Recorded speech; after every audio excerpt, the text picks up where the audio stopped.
Bienvenidos al programa Tocando el Más Allá. Hoy tenemos una invitada muy especial, Tira, que ha vivido un intenso viaje lleno de idas y vueltas. Estaba en camino de convertirse en jugadora de baloncesto profesional, pero al mismo tiempo enfrentaba una profunda batalla espiritual. El enemigo estaba tratando de robar tu identidad y tu historia es un testimonio poderoso que no puede ser ignorado. Le recibiremos con mucho cariño. Hola Ti, es un placer tenerte aquí. Estoy muy feliz de compartir mi viaje con ustedes. Nunca había contado esta historia con tanto detalle, pero hoy quiero profundizar en las partes más oscuras y brillantes de mi vida. Mientras aún se escribe mi viaje, quiero dejar un mensaje para todo aquel que esté pasando por momentos difíciles. Dios tiene un propósito en cada capítulo de nuestra historia, incluso en lo que no entendemos. Creo que todo lo que viví es parte de un plan más grande, por lo que podría tener algo valioso que compartir. No solo con las mujeres jóvenes, sino con todos los que enfrentan la oscuridad de este mundo. Cuanto más oscuro se vuelve a nuestro alrededor, más necesitamos aferrarnos a la palabra de Dios y confiar en lo que dice. Así, comenzamos a ver cómo Él siempre ha estado presente, cómo todo obra en conjunto para el bien de quienes lo aman, como nos enseña Romanos 8. Así que no te rindas. Un día, tú también tendrás una historia que contar y bendecirá otras vidas, porque al final del día, no se trata de nosotros, se trata de cómo podemos impactar a los demás. Nací en Detroit, Michigan, pero crecí en Southfield, una ciudad marcada por la violencia y el peligro. Viví allí hasta los 12 años. Soy el mayor de 5 hermanos, hijos de mi padre y mi madre juntos. Técnicamente tengo medios hermanos, pero para mí son todos de mi sangre. Mis padres se casaron cuando yo era muy pequeña, creo que fue incluso antes de que yo naciera, y permanecieron juntos hasta que yo cumplí 15 años, cuando se oficializó el divorcio. Estuvimos casados unos 15 años y durante ese tiempo tuvimos una infancia que, desde fuera, parecía estable. Mi madre hizo todo lo que pudo para que nuestra vida pareciera mejor de lo que realmente era. Al principio todo salió bien. Mis padres eran dedicados. Mi padre trabajó mucho y siempre lo vi como un padre amoroso. Mi madre, a su vez, era peluquera y ganaba bien. Recuerdo una historia divertida. Cuando cumplí 1 año, ella me vistió con un abrigo de piel en una fiesta de cumpleaños. Le encantaba organizar grandes fiestas, especialmente porque todos mis hermanos nacieron en febrero. Los 3 mayores, mis 2 hermanos y yo, más la hija que mi padre tuvo fuera del matrimonio, tienen cumpleaños próximos. De hecho, esta es otra parte de la historia. Mi padre tuvo una hija con otra mujer cuando mi madre tenía 5 meses de embarazo de mí. Pero ese es un tema para más adelante. El divorcio de mis padres, cuando yo tenía 15 años, marcó un punto de inflexión. A pesar de las dificultades en casa, mi madre siempre nos reunía para estudiar la Biblia. Uno de los versículos que más repitió fue Jeremías 29:11, además de Mateo 6 y 33. Desde fuera, nuestra familia parecía perfecta. Íbamos a la iglesia, mi padre era diácono y los fines de semana teníamos reuniones familiares. Pero había un lado oculto, mi padre llevaba una doble vida. Él bebía a escondidas y yo, como hija mayor, comencé a notar cosas extrañas. Recuerdo una vez que llegó a casa sintiéndose enfermo y vomitando afuera del auto. Mi madre, que nunca bebía ni fumaba, estaba furiosa.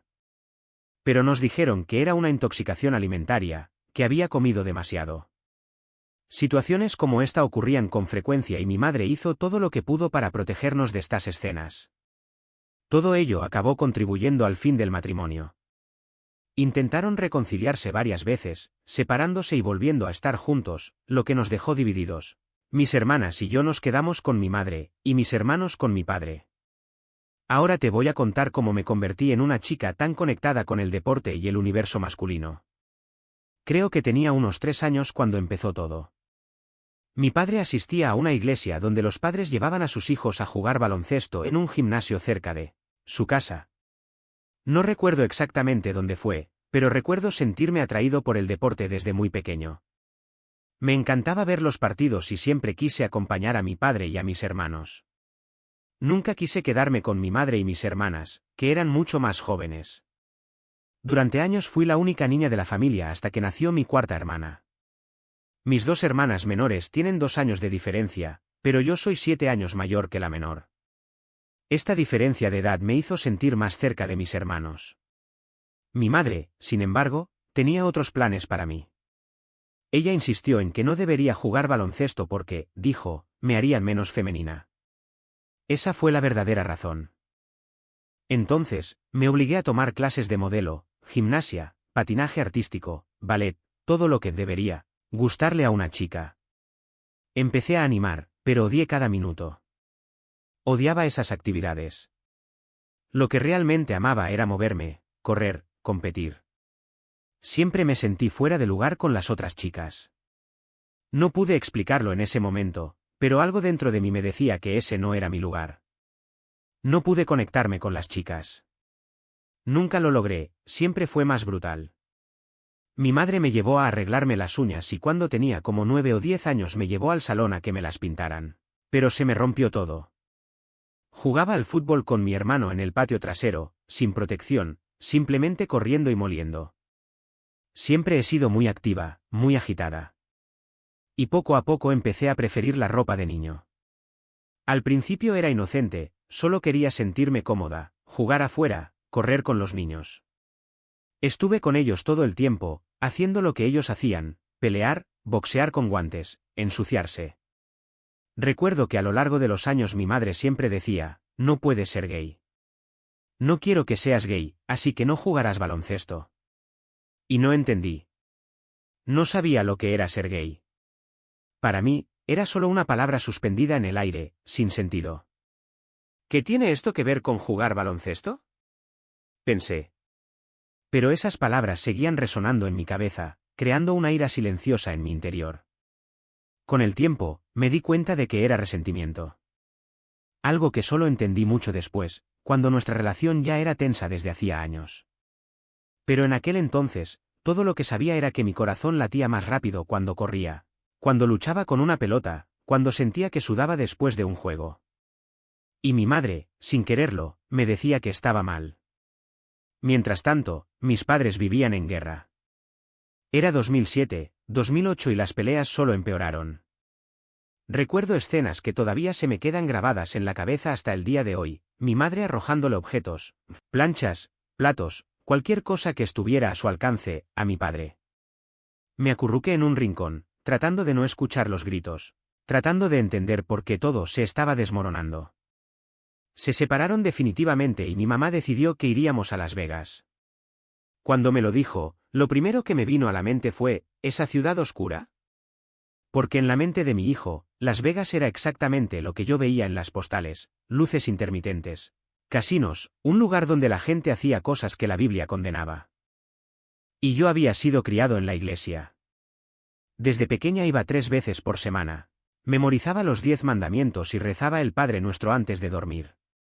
Pero a pesar de saber todas las palabras, no tenía una conexión real con Dios. Era solo obligación, reglas, miedo a desagradar. Y ahora, de repente, nos dirigíamos al lugar que, en mi imaginación, era lo contrario de todo eso. ¿Qué quieres decir?, pensé.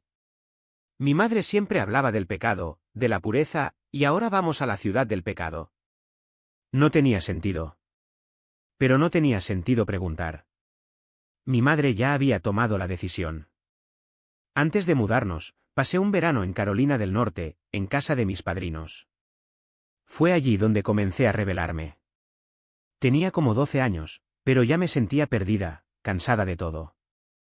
Mi vida hasta entonces había sido una serie de cambios, escuelas diferentes cada año, amigos que apenas tuve tiempo de conocer antes de tener que despedirme. Recuerdo al menos 4 o 5 escuelas primarias, todas revueltas en mi memoria. Nunca tuve un verdadero hogar, un lugar que pudiera considerar mío. Siempre era, vamos, recoge tus cosas, nos vamos a otro lado. Al principio pensé que era normal. Más tarde me di cuenta de que me producía ansiedad e inseguridad. ¿Cómo echaría raíces si nunca me quedaba en ningún lugar el tiempo suficiente? Pero también aprendí a adaptarme. Entrar a una nueva aula, y en cuestión de días, descubrir cómo encajar.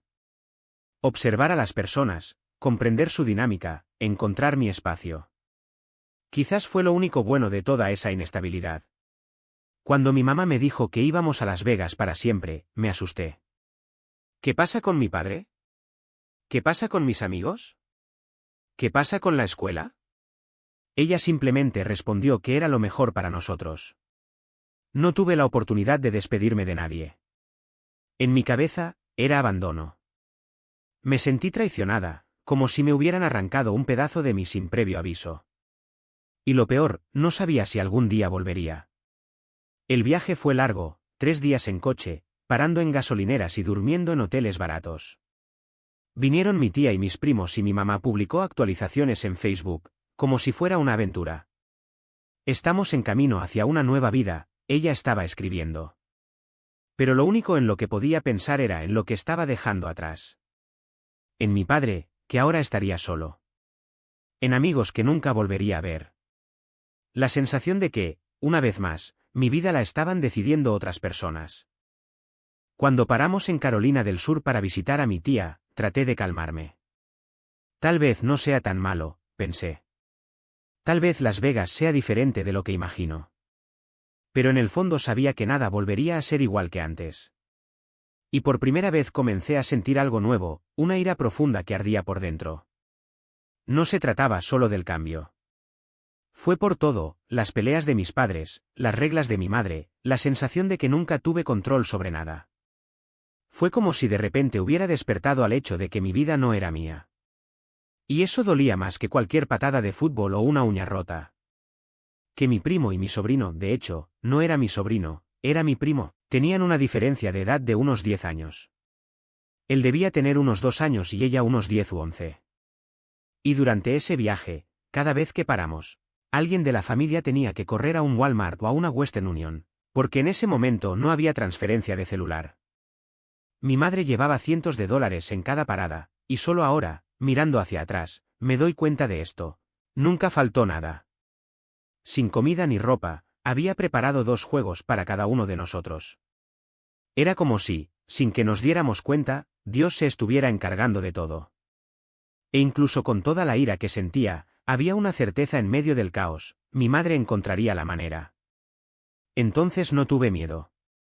Solo ira. Llegamos a nuestro destino y lo primero que vi fue un hotel de Disney, un castillo iluminado.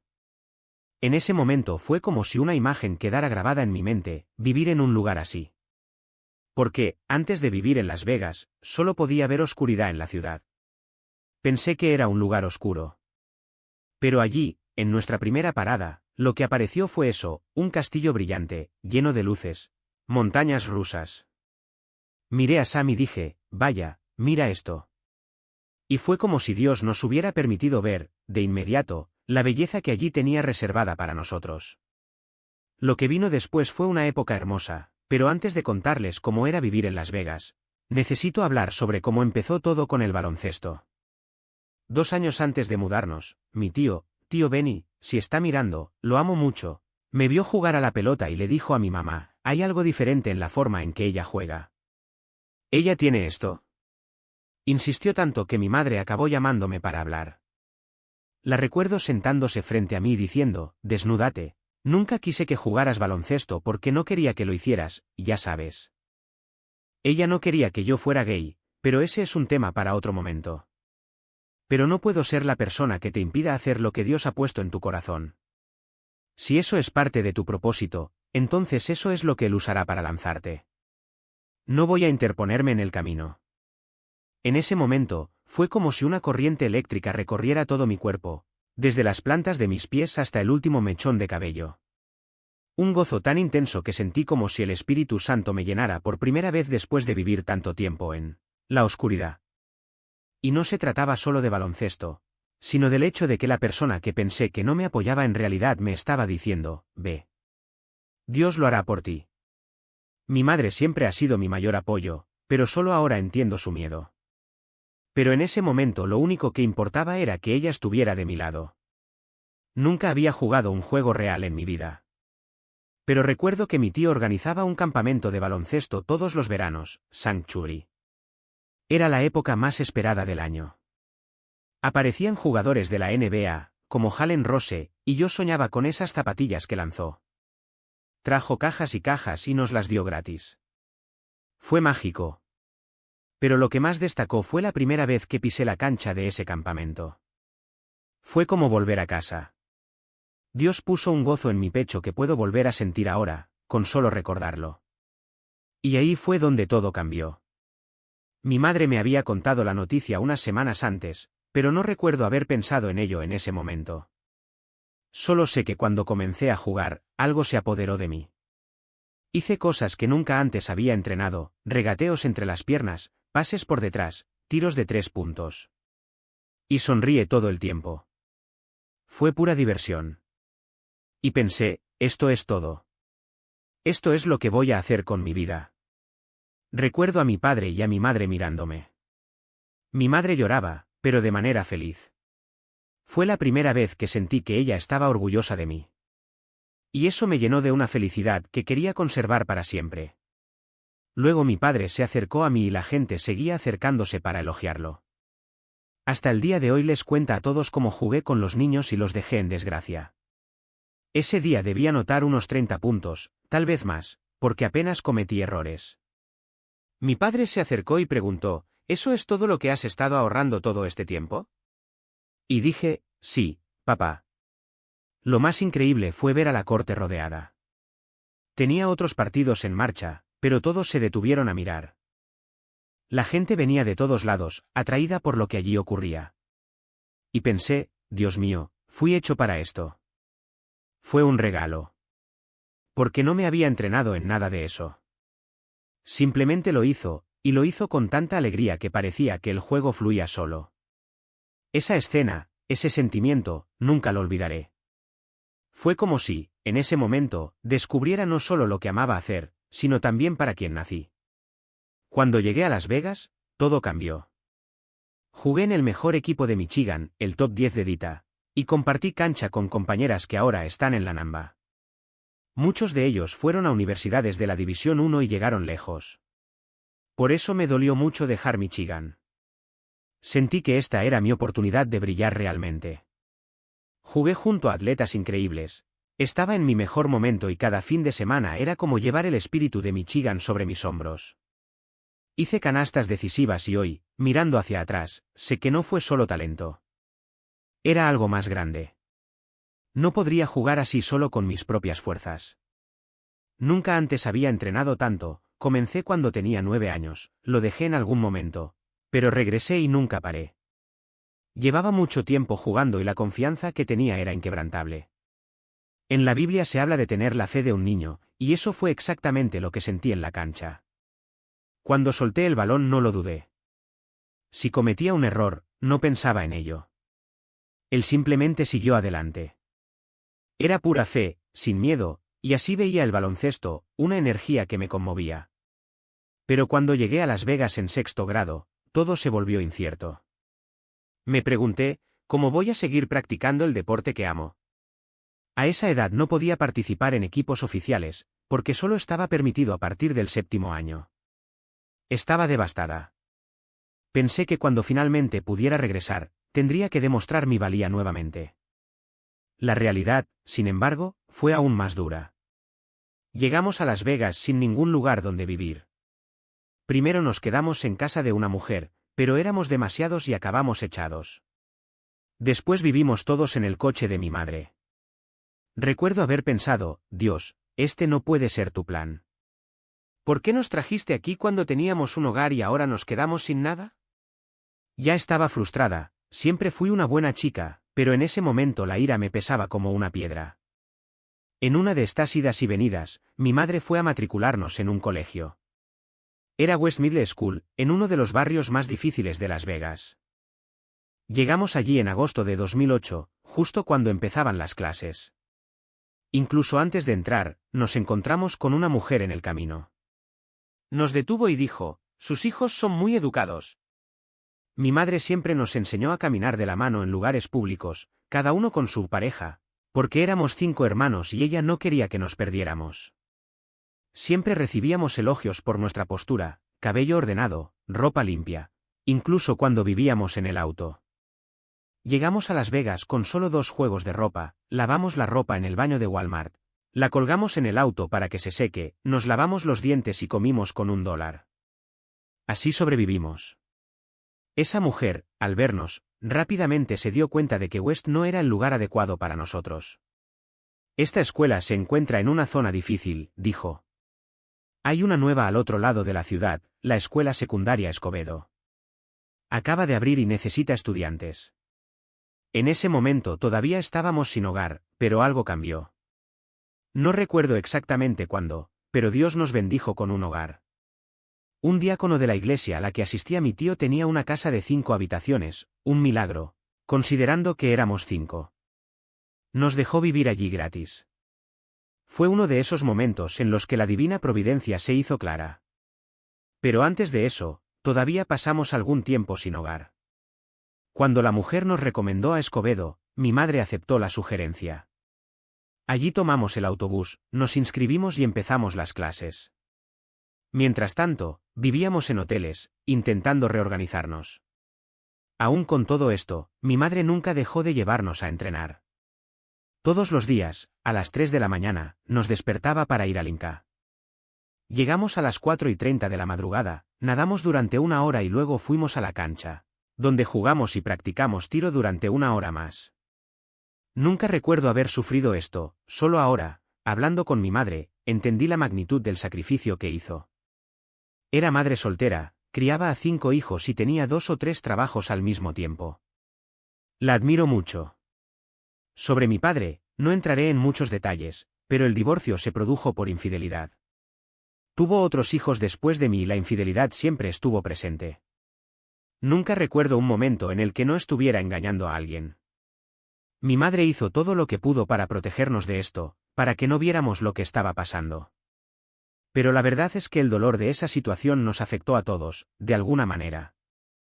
Y, sin embargo, a pesar de todo, ella nunca dejó de darnos estructura. Incluso sin hogar, incluso con dificultades, fuimos niños bien atendidos, con dignidad. Y así fue como, poco a poco, las cosas empezaron a mejorar. En ese tiempo. Recuerdo un breve periodo antes de adquirir la casa, cuando vivíamos en hoteles o incluso en nuestros coches. Una escena me llamó especialmente la atención. Terminamos en un refugio porque mi madre no tenía dinero para pagar el hotel esa noche. Todavía no tenía trabajo, estaba intentando volver a la escuela para obtener su licencia en el nuevo estado. Sucedieron muchas cosas al mismo tiempo. Llegamos al albergue e inmediatamente intentaron separarnos, mis hermanos de un lado, nosotros del otro.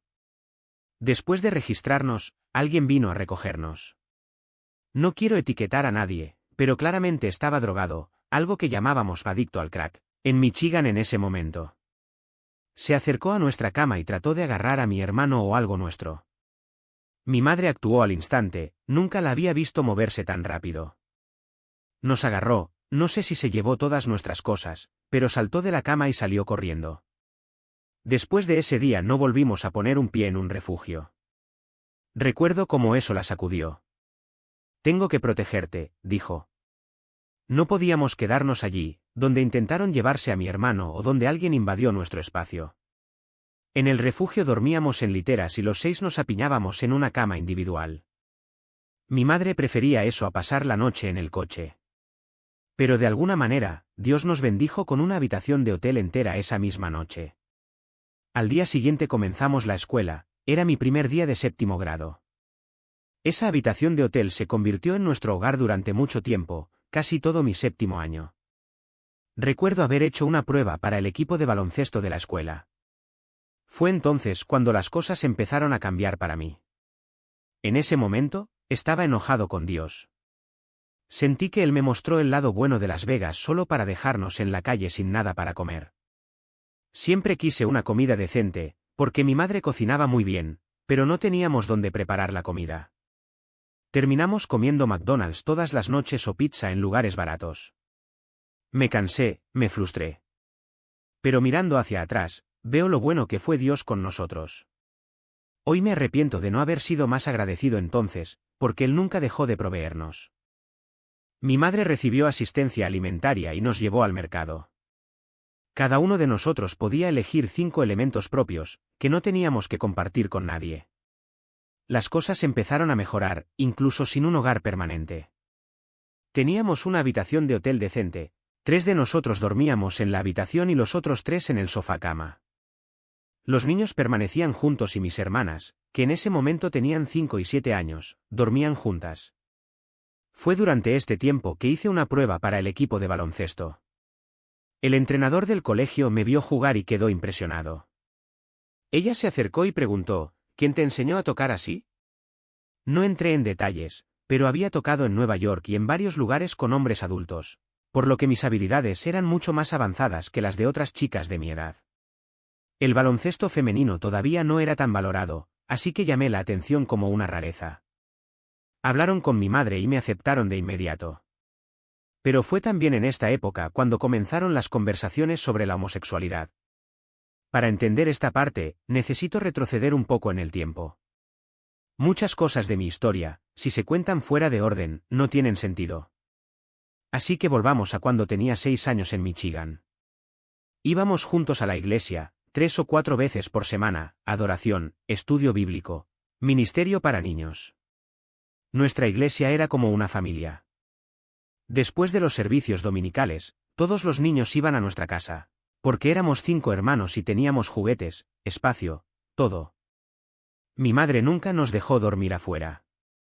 Hasta que, un día, mi padre insistió, nunca duerman afuera, que se vayan. Era una familia de iglesia, muy unida a la nuestra.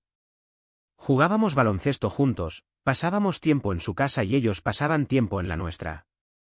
Pero nunca habíamos dormido allí. Esa noche recuerdo haber ido a su casa, tal vez tenía 8 años, no 6, pero era joven, tenía menos de 10 años. Me desperté en mitad de la noche, algo que casi nunca pasaba. A veces tenía pesadillas, pero mi madre siempre me enseñó a rezar el Padre Nuestro cuando eso sucedía, y nunca sentí que algo realmente malo me golpeara. Esa noche, sin embargo, me desperté con sed y fui al baño. Al pasar por la habitación del hermano de mi amigo, vi que la puerta estaba entreabierta. Me miró y algo en esa expresión me dio un escalofrío. Era demasiado joven para entenderlo, pero sentí que había algo extraño allí. Él dijo, si quieres, puedes venir a jugar conmigo. No puedo dormir. Le respondí que solo iba a beber agua. Insistió, ven, solo un poquito. Me negué de nuevo, pero él siguió intentándolo. Me fui, pero esa sensación de malestar no desapareció. Regresé a la habitación donde estaban los otros niños, me acosté y fingí que dormía. Pero ya no pude dormir. Él dijo, está bien, puedes entrar aquí. Recuerdo que me ofreció agua, dijo que tenía algo de beber, pero no recuerdo los detalles. Lo que más llamó la atención fue el momento en que entré a la habitación, y de repente, empezó a tocarme. Debía tener unos 16 o 17 años, tenía 8, tal vez 9. Al principio fue como un juego, pero pronto sus manos estuvieron en mis piernas, luego en mi cuerpo. Ya le tenía miedo a los hombres, no por nada en concreto, sino porque vi a mi padre lastimar a mi madre. Cada vez que sucedía, era la misma escena, ella llorando, él haciendo eso. En mi cabeza era simple, papá está lastimando a mamá. Y, sin embargo, amaba a mi padre. No pensé que fuera tan grave. Cuando eso empezó a suceder, me quedé helado. Literalmente no podía moverme. Fue como una parálisis del sueño, intentas moverte, pero tu cuerpo no responde. Me quedé paralizado por el miedo. Era mucho mayor y no entendía lo que estaba haciendo. Recuerdo que me tocó, me besó en la boca y la sensación de ahogo cuando metió la lengua. Era asqueroso, pero no sabía qué hacer. Todo sucedió muy rápido. En ese momento pensé, por eso mi mamá no me deja dormir afuera. Luego intentó algo más, pero yo era demasiado pequeño. No lo puedo decir claramente, pero el caso es que no pudo ir más lejos. Luego continuó tocándome. En la mente de mi hijo, pensé que era culpa mía. Dijo que no se lo dijera a nadie y yo le creí. Salí de esa habitación sintiéndome sucia, como si hubiera hecho algo mal. Tenía miedo de que se lo dijera a mi madre y que me golpearan. Eso fue lo que me impidió hablar. No sé si a mis hermanos les gustaría que les dijera esto, pero sé que él les hizo lo mismo. Fue en una fiesta de la iglesia, en una bolera. Recuerdo que le dijeron a mi mamá que él se lo había hecho a ellos primero. Mi madre siempre fue muy cuidadosa con nosotros. Ella siempre estaba advirtiendo, no dejes que nadie te toque. Eso se debe a que ella también había sido abusada cuando era niña, varias veces. Entonces ella fue muy clara sobre el tema. Tenía miedo de que nos pasara algo así. Cuando me preguntó, le dije que no. Siempre dije que no. Pero un día ella insistió. Le dije que había soñado con eso y ella me dijo que era verdad. Más tarde, cuando Dios me devolvió el recuerdo, lo entendí. Pero en ese momento, simplemente miré a mis hermanos y les dije, no se lo digan. Ella se enojará y yo me meteré en problemas. Me había dicho que no se lo dijera a nadie y obedecí. Pero mi hermano me miró y dijo, a mí también me lo hizo. ¿Y a tierra? En ese momento sentí un miedo enorme. Pensé que iba a asumir la culpa. Cuando mi madre lo escuchó, vi la ira en su rostro, pero no estaba dirigida a mí. Ella empezó a llorar, muy conmocionada. Me preguntó si quería presentar cargos, les dijo a sus padres, pero todo fue silenciado. A partir de entonces comencé a odiarme a mí mismo. Fue entonces cuando sentí que algo malo entraba en mí, un espíritu de odio, de lujuria. Porque, aún sin entenderlo, una parte de mí sentía placer por ello. Y esto es algo de lo que poca gente habla, el cuerpo reacciona, incluso cuando la mente no quiere. No fue consentimiento, pero en la mente de mi hijo pensé que había dejado que sucediera. Si yo no lo hubiera permitido, él no lo habría hecho, pensó. Mi madre dijo que cuando me vio después de eso, había una luz diferente sobre mí. No hablé correctamente durante días. No era mutismo, pero ya no era el mismo. Me aislé. No quería que nadie me tocara, ni siquiera se acercara. Vivía con miedo de que alguien intentara hacerme algo. Tuve pesadillas, me desperté asustada, pensando que había alguien en la habitación. Era un miedo constante y silencioso. Cuando se lo dije a mi madre, lloré mucho. Le pedí que no presentara cargos. Ella quería, pero respetó mi pedido. Habló con el pastor, pero no pasó nada. En su momento ya había expuesto todo en mis redes, enfrenté a quien lo hizo. Pero en ese momento nadie hizo nada. Me sentí utilizada, violada de una manera que solo ahora puedo expresar con palabras. No sabía lo que estaba sintiendo, así que creé una narrativa en mi cabeza, odio a los hombres. Mi padre engañó a mi madre, él solo piensa en sí mismo. Los hombres son malos y las mujeres son buenas. Mi madre era mi superhéroe.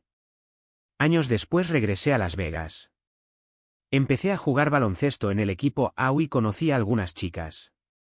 En el verano fuimos a Michigan, no sé si mis padres estaban tratando de reconciliarse o qué estaba pasando.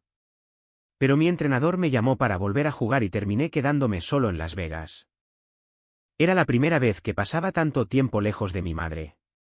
Fue en ese momento que comencé a acercarme a la Biblia, a la oración y a comprender qué era la guerra espiritual.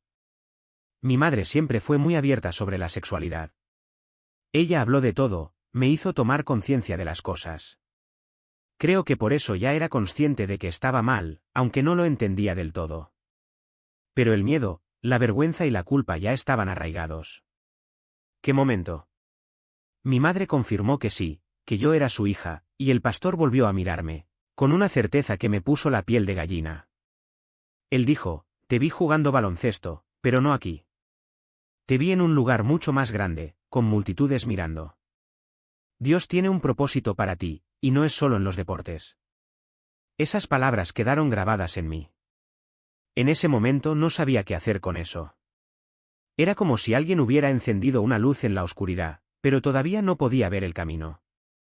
El pastor no me conocía, no sabía que entrenaba horas y horas, que soñaba con ser profesional. Simplemente dijo lo que vio y eso me persiguió. Cuando llegué a la escuela secundaria, todo pareció encajar. La escuela era una de las mejores de Las Vegas para el baloncesto femenino y me aferré a eso como si fuera lo único que me mantenía adelante. Entrenaba tarde, me levantaba temprano y pasaba fines de semana enteros en la cancha. El baloncesto se convirtió en mi escape, mi refugio. Mientras regateaba, corría, disparaba, no necesitaba pensar en nada más, ni en la ausencia de mi padre, ni en la presión de cuidar a mis hermanos, ni en el cansancio de ser casi una segunda madre en casa. Mi madre trabajaba mucho y yo sentía que era mi responsabilidad ayudar. Pero fue demasiado. Tenía que cocinar, limpiar, llevar y traer a mis hermanos a la escuela, además de ocuparme de la formación y los exámenes. A veces me desplomaba en la cama tan cansado que apenas podía respirar. Y aún así, me desperté al día siguiente y lo hice todo de nuevo. Era como si estuviera corriendo contra el tiempo, tratando de demostrar que podía manejarlo todo, que podía ser lo suficientemente bueno. La gente a mi alrededor decía que no llegaría a ninguna parte, que el baloncesto no me llevaría a ninguna parte. Esto solo me hizo sentir más inseguro y más desesperado por demostrarles que estaban equivocados. Quería jugar en la WNBA, quería ser reconocida, quería que alguien dijera, lo lograste. Pero en el fondo tenía miedo. Miedo a fracasar, miedo a no ser suficiente, miedo a que si paraba todo se vendría abajo. Y había algo más que no podía nombrar. Desde pequeña la gente me etiquetaba. Eres muy fuerte, debes ser gay. Tú juegas baloncesto, entonces eres lesbiana. Al principio simplemente lo ignoré. En la escuela primaria, incluso tuve un novio, o lo que llamábamos novio en sexto grado. Pero después de que me fui de Michigan, perdimos el contacto. Nunca volví a pensar en él. En realidad, nunca me han atraído los chicos, pero tampoco me he permitido pensar mucho en ello. Era como si dentro de mí hubiera una puerta cerrada y no tuviera el valor de abrirla. De lo que no me di cuenta fue que el baloncesto no solo me estaba salvando, sino que también me estaba distrayendo. Mientras me dediqué al deporte, no tuve que lidiar con lo que había pasado años antes. No necesitaba recordar esa noche, ese sentimiento de impotencia, la vergüenza que cargué durante tanto tiempo. Había dejado todo en el fondo de mi mente, como si no pensara en ello, no existiría. Pero el enemigo no se rinde fácilmente. Sabía exactamente dónde atacarme. Primero, fue la ausencia de mi padre. Luego, el cambio constante, la sensación de no pertenecer nunca a ningún lugar. Y luego, cuando estaba exhausta de intentar ser fuerte todo el tiempo, encontró otra oportunidad, la ira. Una ira que no sabía de dónde venía, pero que ardía en mi interior. Enojo con mis hermanos por no ayudar. Enfado con mi madre por no estar allí lo suficiente. Enfado conmigo mismo por no poder con todo. Yo era una niña dulce, llena de amor, pero poco a poco ese enfado se fue apoderando de mí. Y el enemigo se alimentó de ello. Susurró, no eres lo suficientemente bueno. Nadie te ama. Estás solo. Y yo creí. Mi madre siempre dijo que yo era una buena chica, hasta los 18 años. Después de eso, algo cambió. Pero antes de llegar allí, necesito contarles cómo me asfixió el peso de la responsabilidad. Desde que tenía 10 años cuido niños. En Michigan, una señora me contrató como niñera. Cociné, limpié, cuidé a sus hijos como si fueran míos. Ella me dijo, años después, que nunca había tenido una niñera tan responsable como yo. Eras una niña cuidando niños, dijo. Y era verdad. Fui un niño que nunca tuvo la oportunidad de ser niño. Siempre necesité ser adulto, siempre necesité cargar el mundo sobre mis hombros. Y cuando llegué a la escuela secundaria, todo empeoró. Sentí que tenía dos vidas, una en la cancha, donde era fuerte, decidida, invencible, y otra en casa, donde yo era solo una niña cansada, intentando no desplomarme. El enemigo lo sabía. Sabía que si pudiera hacerme dudar de quién era yo, si pudiera hacerme creer que no era digno de amor, que no era suficiente, habría ganado. Y durante mucho tiempo estuvo a punto de conseguirlo. Pero Dios tenía otros planes. Y aun cuando no podía ver, Él estaba trabajando. Tuve que aprender a jugar dentro de las reglas, a adaptarme a un ritmo que no era el mío. Al principio fue asfixiante. Quería correr, atacar, decidir el juego con mi intuición, pero allí, en el equipo organizado, todo tenía que estar calculado. Cada pase, cada movimiento, cada segundo del cronómetro requería disciplina. Y lo odié. No porque no quisiera mejorar, sino porque sentía que si no encajaba, sería descartado. Como si mi fuerza, mi enfado, mi forma de jugar fueran un error. Fue en ese momento que las voces a mi alrededor comenzaron a hacerse más fuertes. Eres muy agresiva, eso no es cosa de chicas, ¿por qué no sonríes más? Y lo intenté. Dios sabe que lo intenté. Pero cuanto más intentaba ser lo que esperaban, más me perdía. Porque en el fondo no sabía quién era fuera de la cancha. Allí tenía un propósito. Allí yo era alguien. Pero fuera de eso, yo era solo una chica que no sabía encajar en ningún lado. La presión de ser femenina, deseable, normal, era como una camisa de fuerza. Vi a las otras chicas del equipo reír, maquillarse, hablar de chicos y me sentí como un fraude. Porque por mucho que intentara imitar, algo siempre me parecía falso. Como si estuviera actuando en un papel que no era el mío. Y lo peor era que cuanto más fingía, más parecía gustarle a la gente. Pero fue una aprobación vacía, porque vino de alguien que realmente no me conocía. Fue entonces cuando comencé a cuestionarlo todo. Si no me sentía cómoda siendo quien se esperaba que fuera, ¿quién era yo? La respuesta no llegó de repente. Fue sucediendo poco a poco, como piezas de un rompecabezas que ni siquiera sabía que estaba armando. Primero vino la ira, ira por no ser vista, ira por tener que elegir entre ser amada y ser yo misma. Luego vino la vergüenza, porque no entendía por qué me sentía tan diferente. Y finalmente llegó el miedo. Miedo a que si dejaba de luchar, si dejaba de intentar ser lo que los demás querían, terminaría solo. Pero había algo dentro de mí que no se daba por vencido. Algo que, incluso en los días más oscuros, me hacía levantarme y volver a la cancha. Porque allí no necesitaba explicar nada. Allí podría ser fuerte, podría ser rápido, podría ser yo, sin excusas, sin máscaras. Y fue en ese lugar, entre sudor y cansancio, que comencé a comprender que tal vez mi lucha no era contra el mundo, sino contra las mentiras que yo mismo había creído. Esas palabras que el hombre le había dicho a mi madre años antes, ella va a tener un testimonio que cambiará vidas, comenzaron a resonar en mi mente. No sabía cómo, no sabía cuándo, pero algo dentro de mí susurró que aún estaba por llegar. Y que cuando llegara, tendría que estar preparado. No para ser perfecto, no para ser quien los demás querían, sino para ser yo, completo, roto, fuerte, real. Incluso si duele. Incluso si daba miedo. Porque, al final, era lo único que tenía sentido. Tropezar. Y cada vez que lo negaba, algo dentro de mí se retorcía, como si una parte de mí estuviera siendo arrancada lentamente. No fue solo la mentira, sino la sensación de que, al decir esas palabras, estaba traicionando no solo a mi madre, sino también a mí mismo. Como si cada no fuera un clavo más en la tapa del ataúd donde intentaba enterrar quién era realmente. Mi madre, en el fondo, lo sabía. Ella siempre lo supo. Pero había algo en la forma en que preguntó, no con juicio, sino con un dolor silencioso, como si ya se estuviera preparando para lo que estaba por venir, que lo hizo aún más difícil. Ella nunca gritó, nunca me acusó. Simplemente me miró con esos ojos que parecían ver a través de mí y dijo, solo quiero que seas feliz. Pero no así. Y entendí lo que ella quería decir con así. No se trataba de ser gay. Se trataba de lo que me estaba convirtiendo, alguien que mentía, que se escondía, que prefería la oscuridad a la luz. Las cosas empezaron a ir cuesta abajo rápidamente.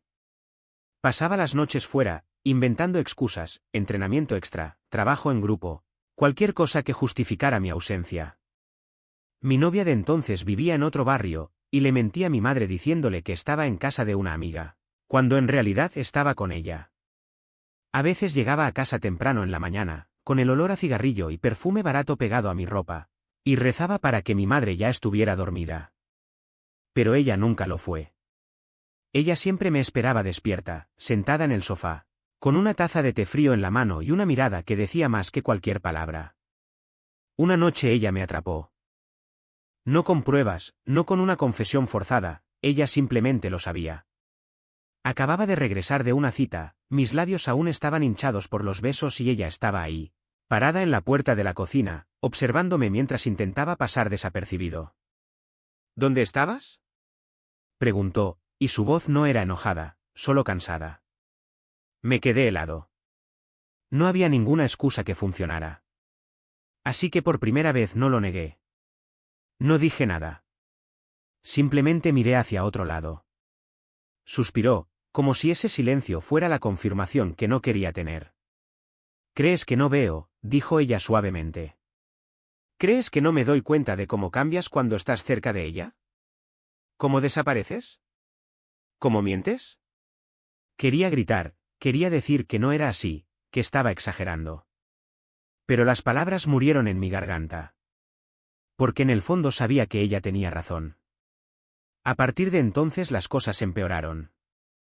No porque mi madre me echara o me tratara mal, al contrario. Intentó abrazarme, intentó hablar, intentó mostrarme que todavía tenía otra opción. Pero ya me había convencido de que no había vuelta atrás. Que esa vida, la vida de mentiras, de encuentros secretos, de una identidad que había abrazado como una armadura, era la única que me quedaba. Me había aferrado a la idea de que ser el hombre en la relación era la única manera de sentirme segura, de tener el control. Como si, al asumir ese papel, pudiera escapar de la vergüenza, la culpa, el miedo. Pero no escapó. Nunca escapé.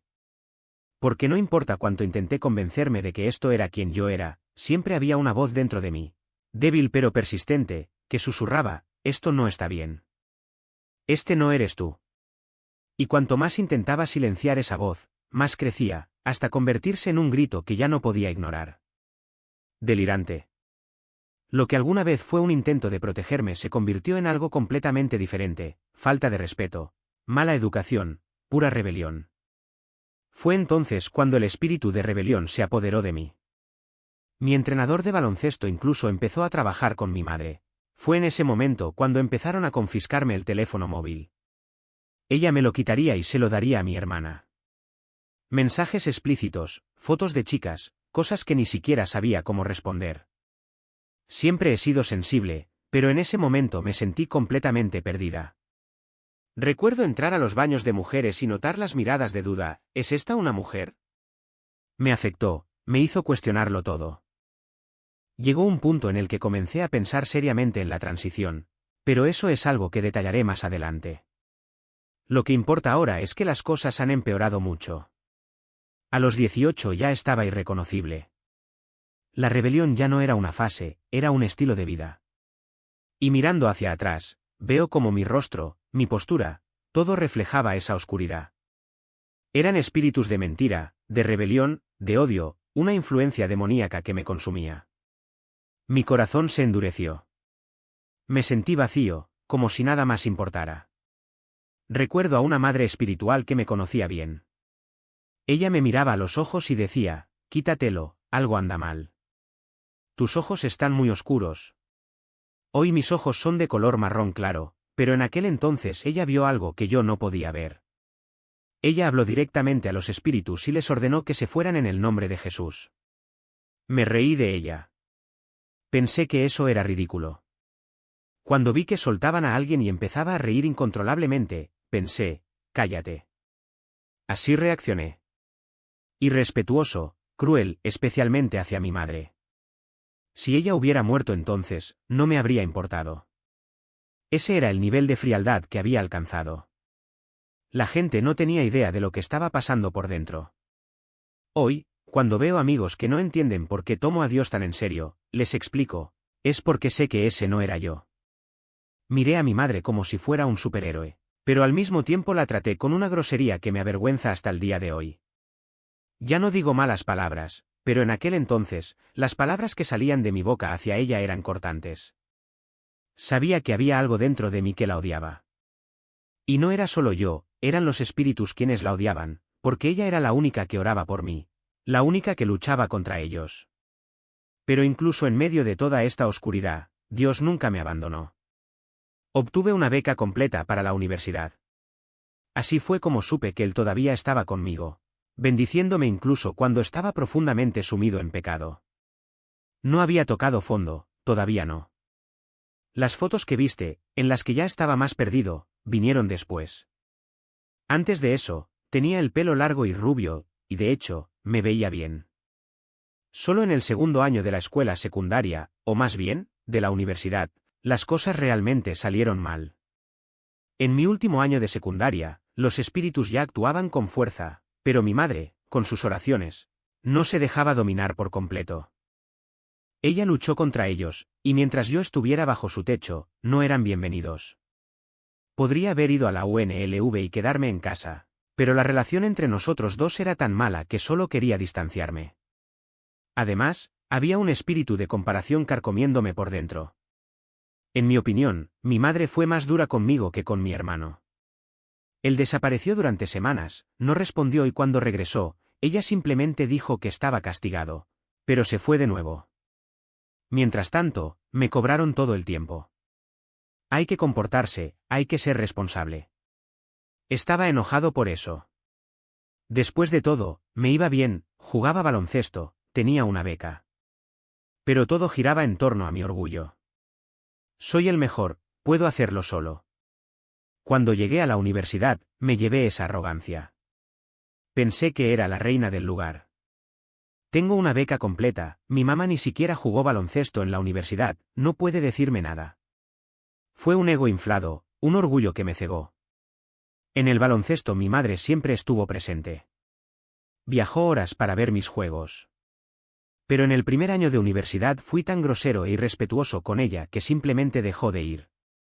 Recuerdo que me dijo, conduzco 4 horas para verte jugar, para apoyarte, y lo único que haces es tratarme mal. Ya es suficiente. Me voy a casa y no vuelvo. Y ella lo hizo. No volvió a aparecer. Eso me dolió. No porque hubiera cambiado de opinión, sino porque estaba acostumbrado a tenerla allí. A veces solo perdemos algo cuando nos lo arrebatan por la fuerza. Estaba herida, resentida. Si no vienes, ese es tu problema. Pero en el fondo, eso solo aumentó mi enojo, aunque sabía que ella tenía razón. En mi primer año comencé a beber mucho. Todavía no era alcoholismo, solo tenía 18 años, pero ya fumaba y bebía mucho. Durante todo el primer semestre no vomité ni una sola vez. Pero en el verano, cuando regresé a Las Vegas, comencé a beber con amigos y las cosas empeoraron. Comencé a desmayarme, perdiendo la memoria. Una vez me desperté en mi dormitorio y mi compañero de cuarto me dijo que había estado vomitando toda la noche. Ni siquiera lo recordaba. Fue entonces cuando me di cuenta de que algo andaba muy mal.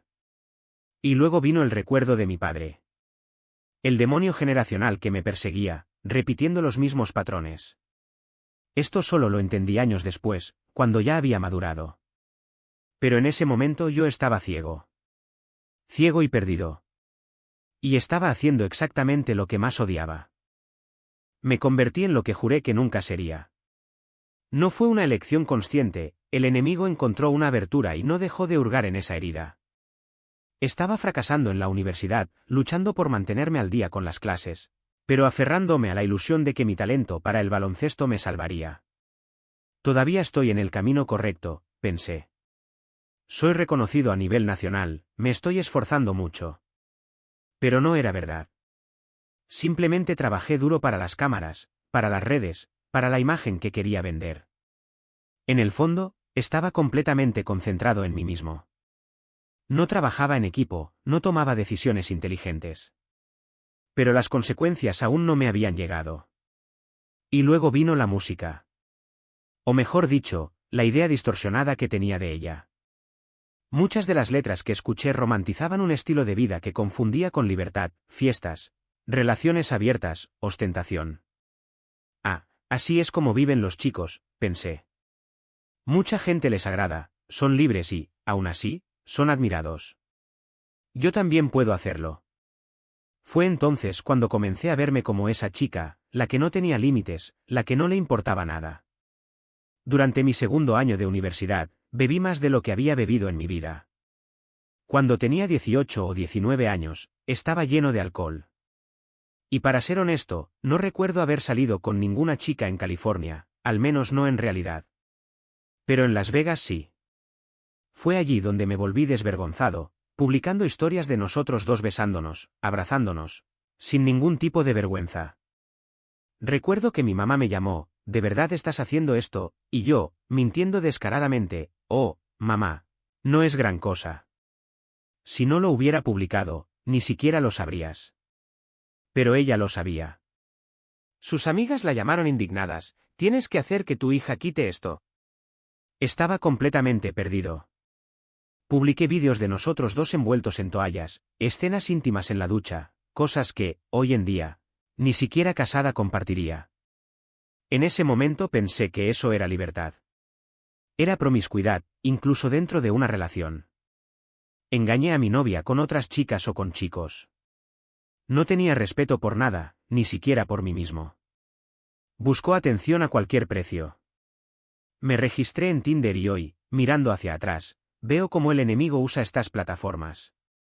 Casi todos los testimonios que he escuchado de personas que han experimentado la homosexualidad mencionan esto.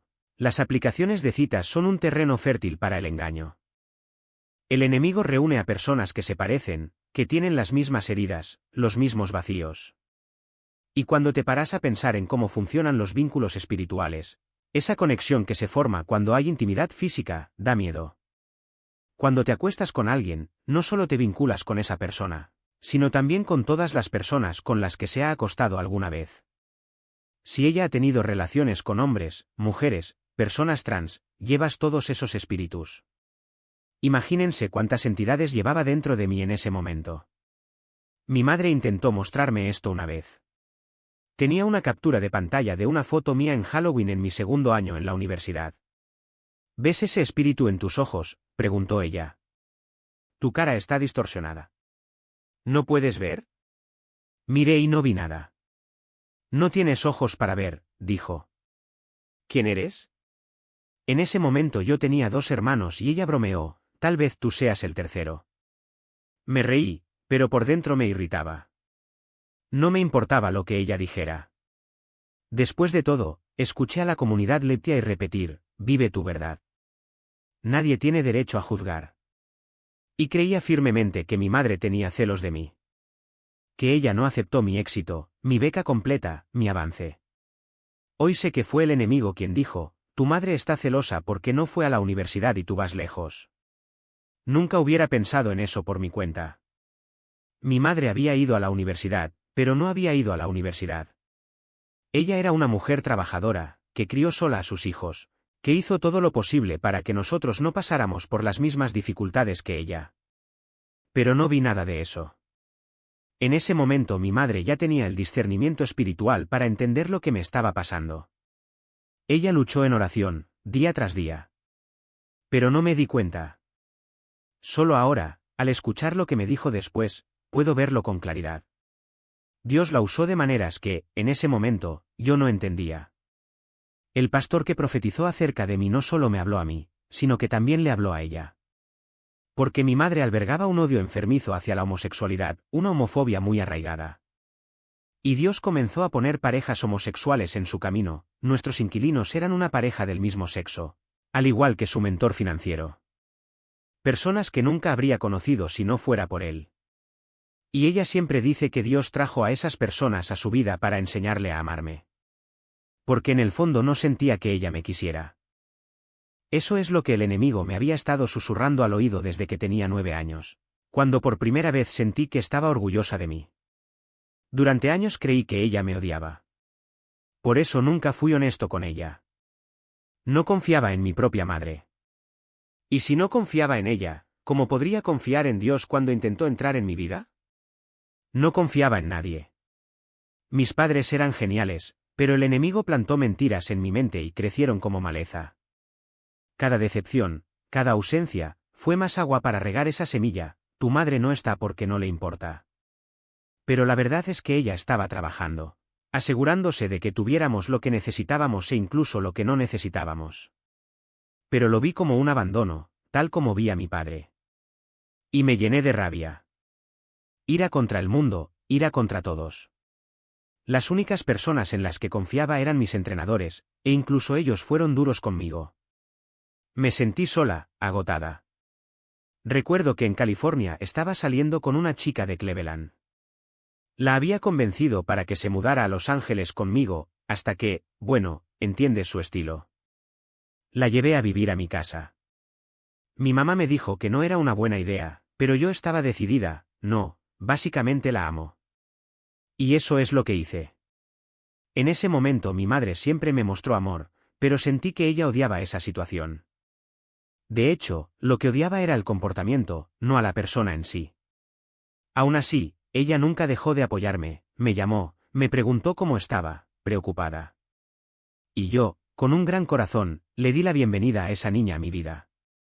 Pero las cosas empezaron a cambiar cuando mi madre no pudo cuidar más de mi hermano y decidió enviarlo a California para vivir conmigo durante mi segundo año de secundaria. De repente, me encontré libre de la responsabilidad de cuidar de mis hermanos menores. O al menos eso es lo que pensaba. Hasta que llegó. Mi madre vino a Los Ángeles para ayudarlo a instalarse. No recuerdo si lo trajo en avión o en coche, pero de repente yo volvía a asumir el papel de cuidador. Era como si hubiera ganado otro hijo. Y todo se vino abajo demasiado rápido. No recuerdo todos los detalles, pero lo que más me llamó la atención fue la sensación de que mi gracia estaba decayendo.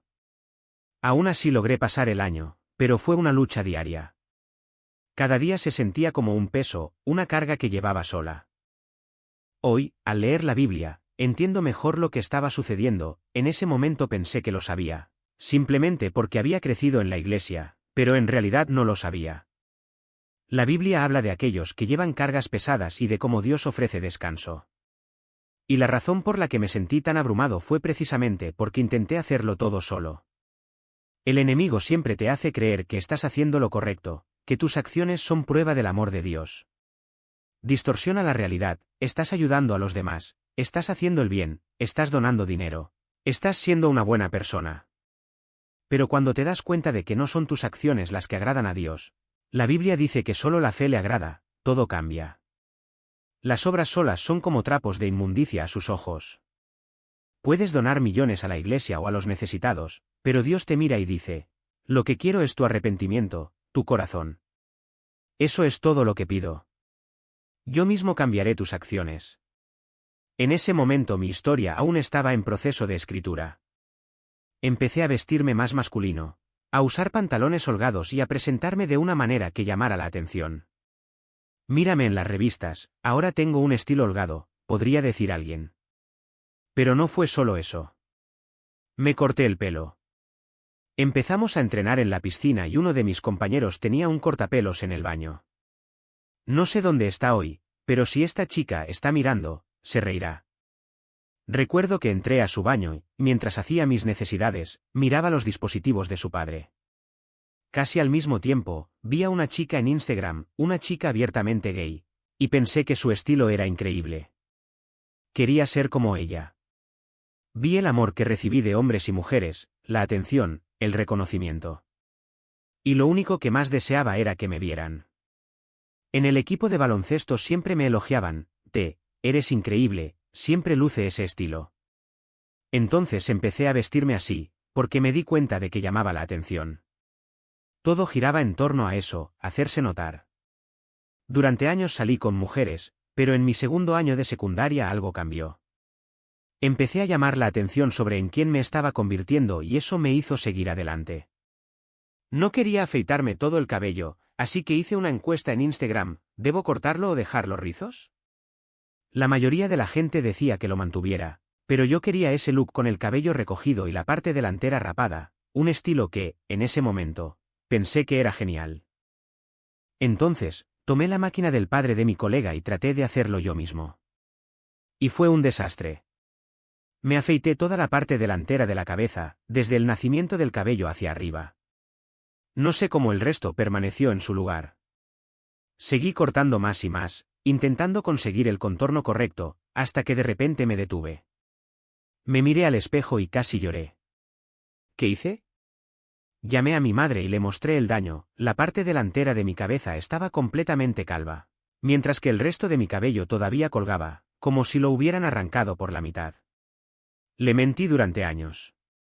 Dijo que fue un accidente durante el entrenamiento en la piscina, que se me empezó a caer el pelo y que necesitaba cortárselo.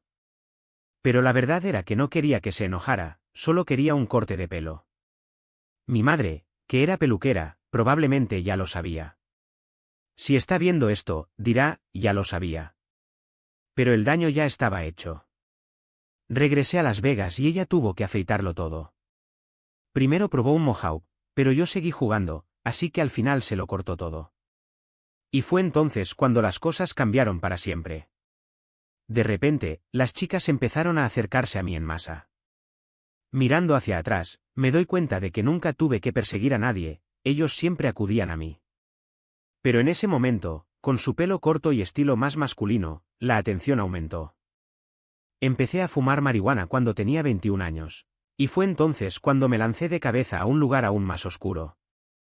El punto de inflexión fue en 2017, cuando perdí a mi abuelo, el padre de mi madre. En ese momento vivía en San Francisco, experimentando todo lo que acabo de mencionar: fiestas, bebida, excesos. Fue ese año que mi vida realmente empezó a desmoronarse. Salí de un entrenamiento y descubrí que había perdido el autobús de regreso a casa porque había comprado el billete para el día equivocado. El nuevo entrenador del equipo, que hasta entonces estaba tranquilo, me suspendió y me obligó a correr como castigo. Perdí 20 libras en ese tiempo y, en cierto modo, lo necesitaba. Necesitaba disciplina. Pero fue difícil. Sentí que todos mis entrenadores eran demasiado duros conmigo, como si cada uno de ellos me golpeara desde una dirección diferente. Y fue el comienzo de una espiral sin retorno. En mi último año, me expulsaron del equipo. En resumen, comencé a fumar mucho, a beber demasiado y me acerqué a una de las chicas del equipo, que acabó convirtiéndose en mi amiga. Pero todo el equipo se volvió contra mí. Llegué al segundo semestre, pero para entonces muchos de mis compañeros ya fumaban también. Y me estaba hundiendo más y más.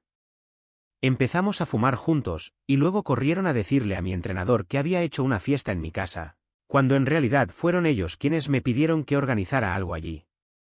Simplemente lo dejé. Fue así: el día antes del partido me preguntaron si podíamos hacer una reunión en mi casa, algo pequeño, pocas personas, un soborno. Pero siempre se convertía en una fiesta. Y recuerdo que, en el descanso de un partido, estábamos perdiendo mucho. Dios mío, todo el equipo fue un desastre. Nuestro balance fue de 5 victorias y 20 derrotas. En ese momento apenas habíamos ganado un partido. Entonces ni siquiera me importaba la fiesta. Después de todo, estábamos perdiendo de todos modos. Así veíamos las cosas. Y luego, en medio del juego, ella me llamó. Mi entrenador me sacó del campo delante de todo el equipo y me dijo: hiciste una fiesta, por eso estamos así. La miré y le pregunté: ¿qué? Ella repitió: me dijeron que tenías una fiesta. Empecé a mirar a mis compañeros, porque sabían muy bien que eran ellos los que me pedían usar mi casa. Era como si me golpearan por todos lados. Mis amigos, que pensaba que estaban de mi lado, me traicionaron. Mi entrenador me estaba llevando por un camino cada vez más oscuro y deprimente. Empecé a pensar en el suicidio. Nunca antes se me había pasado por la cabeza. Nunca. Pero ahí, en ese momento, estaba en el fondo. Sabía que no era yo mismo, porque comencé a tener pensamientos como: ¿qué pasaría si simplemente tirara el auto por el puente? Así funcionaron las cosas. Te lleva al límite, porque su objetivo es destruirte, quitarte la vida. Y eso es lo que intentaba hacerme, Julie. De todos lados. Podría contaros varias historias, pero seguiré adelante, porque todavía hay mucho más. Entonces me peleé con el entrenador y me echaron del equipo. Ella dijo que podía quedarme en la escuela, pero que ya no sería parte del equipo. Fue entonces cuando toqué fondo. Estaba tan deprimido. Me di cuenta de que el baloncesto se había convertido en un ídolo en mi vida, porque lo era todo para mí, todo mi sueño. Y aún así me tocó estar presente en todos los eventos del equipo, pero sin poder jugar. ¿Te imaginas lo difícil que fue eso? Era como si todos esos años de formación para convertirme en profesional se me estuvieran escapando de las manos, y no pudiera controlar mi problema con la bebida ni mi problema con el tabaquismo. Necesitaba eso o me sentía mal. Necesitaba fumar. ¿Te imaginas a un atleta de la División 1 siendo alcohólico y adicto a la marihuana? Era como si el enemigo se hubiera apoderado de mi alma, mi corazón, mi mente y no pudiera deshacerme de él. No importa cuánto lo intenté. Oré y parecía que Dios no me escuchaba. Estaba enojada, frustrada, destrozada. Y todo este tiempo me preguntaba: ¿por qué? ¿Por qué me está pasando esto a mí? Pasé noches tratando de entender qué estaba pasando, pero no lo sabía. La paga del pecado es muerte, pensé. Pero lo estaba intentando, ¿verdad? Fui a la iglesia, oré. Y, sin embargo, sentí como si el mar estuviera siendo plantado a mi alrededor. Pero había una familia, Susie y Gus, que hacían estudios bíblicos en casa. Gracias a Dios por ellos. Algunos compañeros y yo participamos en momentos de adoración. Y fue el único momento en el que me sentí en paz, aunque por fuera parecía perdido. Nunca me miraron con recelo, siempre me acogieron, siempre alabaron mi corazón. Era como si Dios me recordara quién era realmente, incluso cuando no podía ver. Decían que tenía un corazón enorme, que era hermosa, pero no veía la belleza en mí misma. No lo creí. Mirando hacia atrás, me doy cuenta de que busqué atención por cosas equivocadas. Quería ser feo. No quería ser hermosa. No quería que los hombres me tocaran, no quería que vieran nada hermoso en mí, porque pensé que solo se aprovecharían de lo que veían. Y eso fue doloroso, porque ¿qué tan bajo hay que estar para mirarse al espejo y decir, quiero ser feo para que nadie me toque? El enemigo ya se había apoderado de mi vida desde ese momento, cuando tenía 8, 6, 7 años. Él ya se había afianzado en mí a partir de ese momento y nunca quise que un hombre volviera a pensar que era hermosa. Así que hice todo lo posible para hacerme más pequeña, para parecerme a ellos, para que no se sintieran atraídos por mí. Y Dios solo me mostró esto recientemente. Eso fue todo. Me odiaba, no me respetaba, no me sometía a nada ni a nadie. La rebelión no empezó de la nada. Ya había estado desafiando a todas las figuras de autoridad, entrenadores, profesores, cualquiera que intentara ayudarme. El enemigo te hace creer que te aferras a algo, como si fuera un perdón que no quieres dejar ir, o un enfado que parece justificado. Pero, de hecho, comienza a filtrarse a otros lugares, lugares a los que ni siquiera querías que fuera. Y eso es lo que me pasó a mí. La rebelión contra entrenadores y profesores se extendió a las amistades, a cualquiera que intentara ayudarme, hasta que ya no fui yo mismo. ¿Quién era yo? Estaba siendo consumido por la oscuridad. ¿Y qué me llevó a tocar fondo? ¿Hubo algún evento específico? Sí. Estoy hablando de mi último año.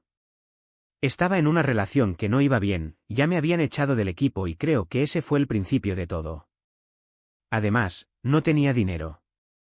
Mi novia de entonces pidió ayuda a su familia y solo comíamos en McDonald's, gastándonos $35 en un octavo de marihuana para fumar cada día. Eso es todo lo que hicimos. Y, justo antes de empezar a caminar hacia una vida mejor, me enfermé gravemente. Eso fue lo que empezó a cambiar. Era mi cumpleaños, el 15 de febrero, y siempre hace sol en California. Llamé a mis amigos, tuvimos una reunión en mi casa y bebí mucho. Pero para mí no fue tanto, ya estaba acostumbrado. Bebí tanto que no me emborraché tanto como antes. Todavía pude despertarme al día siguiente, todavía estaba lúcido. Pero a la mañana siguiente me sentí muy mal. Al principio pensé que era por la bebida, pero luego me di cuenta de que era una semana después, porque recuerdo que era el 20 de febrero, más o menos cuando solía llegar mi periodo. Pensé que era por eso, pero no pude retener nada. Lo que empezó como un día de enfermedad se convirtió en 3, luego 5 y luego 7. Tenía una entrevista de trabajo y estaba vomitando en el trabajo. Recuerdo haber salido durante el descanso, el olor de la comida me dio ganas. Así que me subí al auto y me quedé allí, solo. Ni siquiera podía llegar al asiento delantero del auto. En ese momento, mi novia estaba sentada adentro porque solo teníamos un auto. Ella esperaba para recogerme después del trabajo o de clase, solo para evitar que me multaran por estacionarme en un área prohibida. Después de todo, ella no tenía dinero para pagar un pase de estacionamiento. Así que a veces iba a clase, pero la mayor parte del tiempo la perdía. Y como mis entrenadores todavía pagaban por mi educación, todavía tenía que seguir sus reglas. Pero como ya no jugaba, sentí que no me importaba. Era como si nada de eso hiciera ninguna diferencia. Simplemente no los escuché. Los vómitos no cesaron. Una semana entera, sin parar, hasta que ya no tuve fuerzas ni para levantarme de la cama.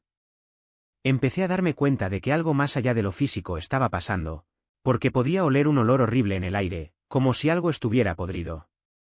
Al principio pensé que estaba vomitando, ya que no podía comer nada, solo expulsaba bilis. Pero el olor persistió, incluso cuando limpié todo. Entonces le pregunté a mi novia si ella también lo sentía y me dijo que no. Mi estómago se retorció de dolor, como si algo lo estuviera apretando por dentro. Solo recientemente recordé lo que desencadenó todo esto.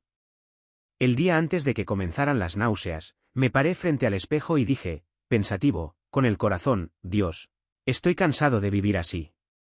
Y luego, casi como una petición, agregué, muéstrame cómo me ves. Déjame verme como tú me ves. Al día siguiente llegó la enfermedad. Y recién ahora entiendo que esos 7 días de sufrimiento fueron una purificación, una manera de que Él me quitara lo que no me pertenecía. Después de todo, el número 7 simboliza la plenitud. El médico me recetó un medicamento llamado Nosia, pero estaba tan débil que tuvieron que venir a mi casa. Perdí unos 7 kilos en una semana. Ni siquiera podía beber agua. Terminé ayunando sin querer. El medicamento costó $117 y mi familia lo pagó. Pero lo que más me llamó la atención fue que el número 7 aparecía en todo, en el tiempo que estuve enferma, en las coincidencias, en las pequeñas cosas. Cuando finalmente logré levantarme, fue el 7º día. Vinieron con un suero intravenoso para hidratarme a casa y recién después pude ir a la farmacia a buscar el medicamento. Sin embargo, la noche anterior a la visita al médico sucedió algo. Vi 2 espíritus en la habitación, uno oscuro, en un rincón, y otro claro. Estaba acostado boca arriba en el colchón inflable, al lado de mi novia, tan débil que no podía darme la vuelta. Cualquier movimiento, incluso toser o respirar profundamente, me revolvía el estómago. Era como si el simple miedo a sentir náuseas me enfermara. Y entonces abrí los ojos y sentí una presencia oscura. No podía moverme, pero giré la cabeza, y en un rincón de la habitación, vi una sombra alta, con una cabeza puntiaguda, como una capucha. Era la silueta de un hombre, pero distorsionada, y supe de inmediato que era un demonio. Sin embargo, al otro lado de la habitación, en el rincón cerca de mi novia, había una luz brillante. No tenía la forma de una persona, era solo un brillo controlado, como si flotara en lo alto, iluminando la habitación sin iluminarla. La habitación todavía estaba a oscuras, pero allí, en ese momento, la luz era tan brillante que casi te lastimaba los ojos. Y entonces el espíritu de luz habló, no estoy aquí para ti. Dile al pastor, no estoy aquí para ti. Estoy aquí para ella. Y señaló a mi novia, que dormía tranquilamente. Luego se volvió hacia mí y me dijo, estoy aquí para ti. En ese momento, todo lo que pude pensar fue, estoy listo. Ya no tenía fuerzas para luchar. La gente me había dado la espalda. Las historias que llevaba me aplastaron y me sentí destrozado en todos los sentidos. El enemigo me había destruido. Entonces respiré hondo y dije, Dios, tómame. Perdóname por todos mis pecados. Este es el último aliento que tomo. Siempre quise tener hijos, siempre quise jugar profesionalmente, pero no puedo soportarlo más. Si es para tener paz, que así sea. Y todo desapareció. Cerré los ojos pensando que no despertaría. Al día siguiente, mi mamá me envió un mensaje de texto, siento que algo te está pasando. Todavía no le había contado todo, pero le respondí que me sentía mal. Solo meses después le conté lo que había experimentado esa noche. Me llamó al día siguiente preocupada y fue entonces cuando las cosas empezaron a mejorar. Pero esa mañana, después de sentirme un poco más fuerte, Dios me mostró la razón de todo eso. Fue como si Él me devolviera a ese momento, haciéndome revivir el trauma de cuando era niña, el abuso que sufrí. Y de repente lo supe, no era gay. No era homosexual. Aunque todavía viví esa vida por unos años más, algo dentro de mí había sido recordado. Mi madre confirmó, sí, eso te pasó. Pero recé para que lo olvidaras hasta que estuvieras listo para afrontarlo. Y fue exactamente así. No recordaba nada hasta que ella lo dijo. Era como si Dios hubiera tapado ese recuerdo y ahora, poco a poco, volvía. Durante los meses siguientes, las cosas mejoraron, pero todavía vivía como si estuviera esperando la muerte. Ese encuentro con Dios había sido tan poderoso que, en mi cabeza, Él decía, estoy aquí para llevarte. Así que simplemente esperé. Suena loco, pero eso fue todo. Hasta que, en abril, algo cambió. Le envié un mensaje de texto a mi madre, abrumada por una repentina desesperación, no puedo soportarlo más. Si me quedo aquí un día más, me voy a morir. Mi madre tomó el primer vuelo para recogerme. Dejé todo atrás, no tomé el auto, no empaqué mis cosas, simplemente me fui. Llegué a Portland, Oregón, donde vivo ahora. Mi madre se mudó allí en 2016 y aproximadamente un mes después de mi llegada, regresamos juntos a California para recoger mis cosas. Cuando entré a la casa donde vivía con mis compañeros, los escuché hablar mal de mí a mis espaldas. Fue como si una puerta se cerrara allí mismo. Sabía que ese capítulo de mi vida había terminado. En aquella época mi casa era un verdadero lugar de encuentro. Durante la universidad, tenía 6 o 7 personas viviendo conmigo, solo yo tenía un dormitorio y un baño, mientras que los demás estaban repartidos por la sala de estar y los espacios comunes. La rutina era siempre la misma, fumábamos marihuana, narguilé y bebíamos todos los fines de semana. Mi vida se había convertido en una gran fiesta. Trabajé duro en el baloncesto, cumplí con mis obligaciones universitarias, pero no había foco. Además, ya había chocado mi auto varias veces, una clara señal de que las cosas estaban fuera de control. Cuando me mudé a Portland, pensé que las cosas serían diferentes. Pero no lo fueron. La ciudad tenía, y todavía tiene, una fuerte cultura de consumo de marihuana, y terminé sumergiéndome aún más en ella. El alcohol también entró en la ecuación, y las fotos y vídeos de esa época muestran cómo me iba. Aunque salí de una situación difícil en California, caí en otra. Mi relación con mi madre empeoró mucho, al punto que, en 2020, justo al comienzo de la pandemia, me echaron de casa. Fue durante el COVID-19 que realmente comencé a acercarme más a Dios. En 2019, dije una oración sencilla: quiero volver a ser bella. Quiero ver cómo me ve el Señor. Repetí esta oración varias veces. Ese año, el Día de la Madre, decidí vestirme realmente elegante. Me puse un vestido, algo que no había hecho en mucho tiempo, debía tener 28 años. En enero de 2020 comencé a vestirme más femenina, me puse una extensión de cabello. Comencé a maquillarme y publiqué fotos en Instagram. La gente reaccionó con sorpresa: «¡Wow! Te ves increíble». Fue como si una versión dormida de mí se despertara. Mi abuela es pastora y ese año estaba organizando un avivamiento en Michigan. Acababa de terminar una relación difícil y estaba pasando por muchas cosas, pero Dios estaba obrando en mí. Él cambió mi corazón, mis deseos, poco a poco. Sin embargo, siempre digo que salí de un pozo para caer en otro. Después de todo, soy madre de 2 niñas, de padres diferentes. Uno tenía 2 años en ese momento y el otro solo 5 meses. Esto demuestra que, incluso cuando Dios actúa en nosotros, continúa obrando, porque la vida no se detiene. En 2012 tuve a mi hija mayor. Su padre era hebreo y en esa relación terminé volviéndome demasiado sumiso. Quería hacer todo a su manera, hasta el punto que, en nuestra primera cita, ya estábamos leyendo la Biblia juntos. Había dejado de beber y fumar, pero esa noche bebimos vino. No es que haya nada malo en eso, pero sentí que Dios me pedía que parara y desobedecí. Eso debería haber sido una señal. En ese momento yo vivía en Atlanta y trabajaba en Amazon en Michigan. Un día escuché una voz clara: «Vete a Atlanta». En mi cabeza ya estaba decidido: allí me encontraré con mi marido. Fue un error no esperar, no buscar confirmación en la oración durante semanas, como debería haber hecho. Mi prima, que es ferviente en la fe, y yo pasamos días orando, leyendo las Escrituras, viendo predicaciones, buscando señales. Pensé que había recibido la confirmación, pero todavía dudaba de Dios. Sin embargo, cuando llegué a Atlanta, Él me cuidó de una manera que no esperaba.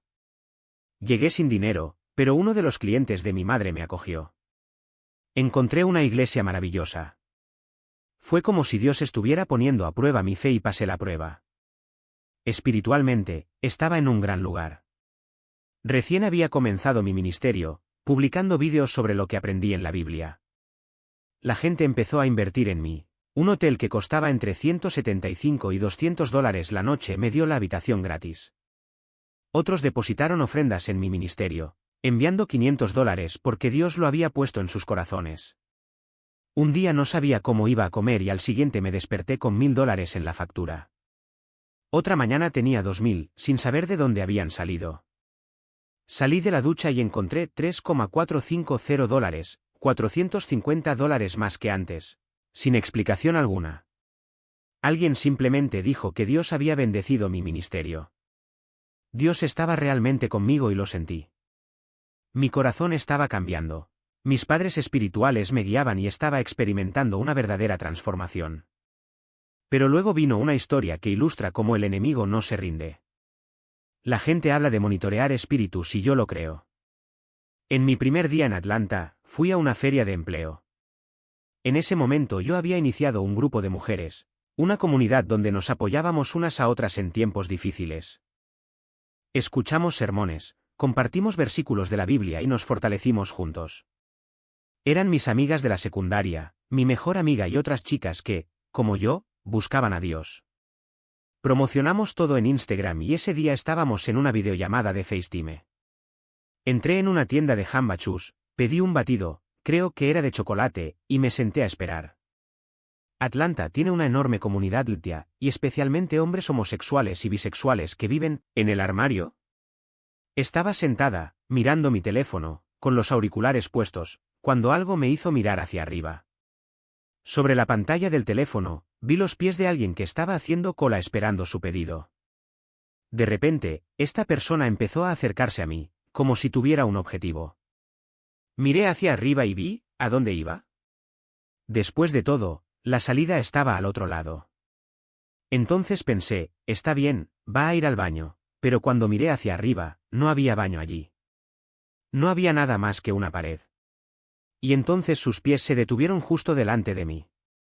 Mis amigos seguían hablando, a mitad de una frase, pero se dieron cuenta de que algo andaba mal porque mi expresión cambió. Levanté la vista y me encontré cara a cara con esa persona, justo ahí, frente a mí, tan cerca que casi me tocaba. Yo estaba sentado como estoy ahora y ella estaba parada a una distancia equivalente a mi computadora, invadiendo por completo mi espacio personal. Miré y de repente, como si alguien hubiera hecho clic, la persona pareció volver en sí. ¿Sabes cuando alguien sale de un trance? Eso fue exactamente todo. Ella parpadeó, miró a su alrededor y dijo, lo siento. Pero se notaba que era un hombre gay, tenía esa manera más afectada de hablar. En ese momento supe que era un espíritu. Sí, un espíritu se había apoderado de su cuerpo para intentar intimidarme. Pero no aparté la mirada.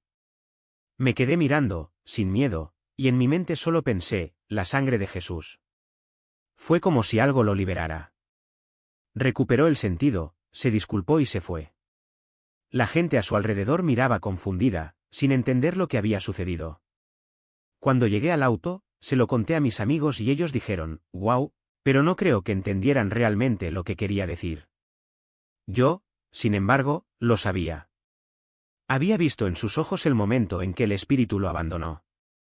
Inmediatamente me di cuenta de que era un espíritu de homosexualidad el que intentaba confrontarme, y probablemente no era el único, porque donde hay uno, hay más. Como dice la Biblia, si un espíritu regresa y encuentra la casa vacía, trae consigo a otras 7. Pensé que era un intento de asustarme, después de todo, estaba en Atlanta, una ciudad donde este tipo de influencia abunda. Y cuando te acercas a Dios, asistes a estudios bíblicos, el segundo cielo se vuelve furioso. Sí, furioso. Se podía ver en sus ojos, completamente negros, como tinta. Una clara señal de que se trataba de algo demoníaco. Y lo más aterrador es que la persona ni siquiera sabía lo que había pasado. Miró a su alrededor como preguntando, ¿cómo llegué aquí? Era como si algo la hubiera acercado a mí. Pero, ya sabes, a veces el enemigo utiliza incluso las situaciones más dolorosas para distraernos. Como cuando falleció mi hija mayor. Todavía no hablo mucho de eso porque, hasta el día de hoy, no sé cómo quiere Dios que enfrente esta pérdida. No quiero que mis hijas carguen con ese peso. Pero el último enfrentamiento que tuve con su padre fue violento. Me atacó con gas pimienta cuando tenía en brazos a mi bebé de 2 meses. Me atacó físicamente. No digo que fuera perfecto en la relación, ni mucho menos. Pero yo acababa de dar a luz, estaba en el posparto y él todavía me atacaba. En lugar de dejarme sola, nos arrojó una jarra de agua fría a mí y a mi hija. Estaba tan desesperada que debí reaccionar de alguna manera y él empezó a acusarme de cosas que ni siquiera tenían sentido. Era un ambiente tóxico e insoportable. Mi madre, desde el primer día que lo conoció, dijo, no, esto no va a funcionar. Pero, nuevamente, ese espíritu de rebelión intentó regresar. No escuché a mi madre. Pensé que ella no entendía por qué no estaba en la relación, por qué no estaba casada. Pensé, ella no sabe nada. Y quería hacerlo a mi manera. El enemigo estaba tratando de hacerme volver a los mismos patrones que tenía cuando era más joven.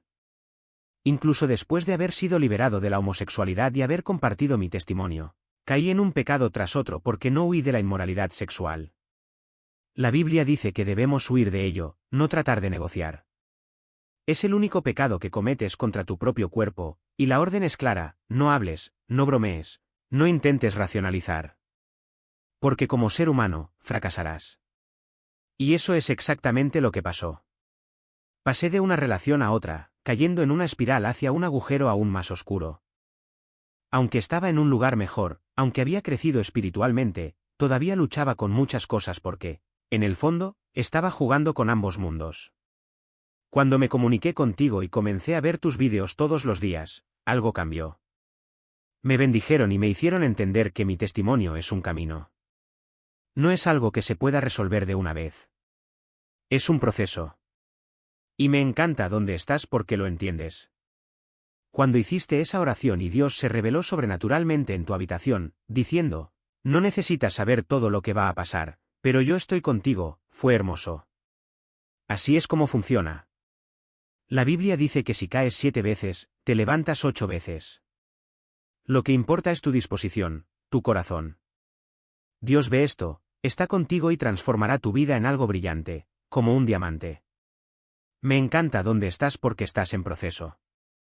Y creo que eres hermosa por ser tan transparente.